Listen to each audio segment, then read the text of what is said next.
Our next movement now is a crossbody lead, and this is a little complicated, so I'm going to start with the man's part. And I'll start facing in this direction.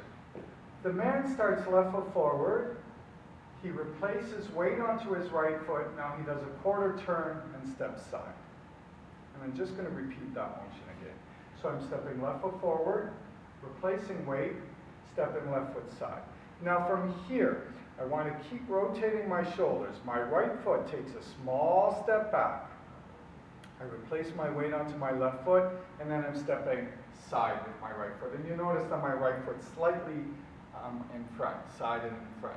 So I'll do this again. I'm stepping 1, 2, 3, small step, 5, 6, 7. And now for the lady's part, the lady steps back with her right foot, replaces weight onto her left, and now she steps forward with her right. So you notice instead of the lady closing her feet, she's stepping forward. Now she takes a forward step with her left foot, turns, steps back with the right, and then left foot side and slightly back. So let's see that again. So she steps back, forward, forward, stepping left foot forward, back, and left foot side and slightly back. So the idea with this pattern is the lead comes strictly through the right side. So we're going to have a nice connection here.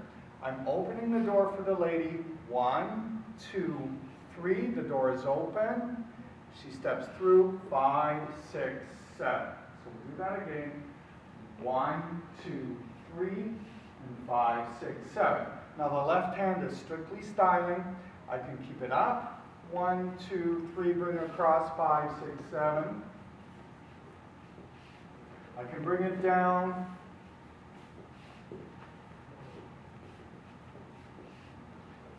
Or I can just let it go. And you notice all the while that my lead is through the right side.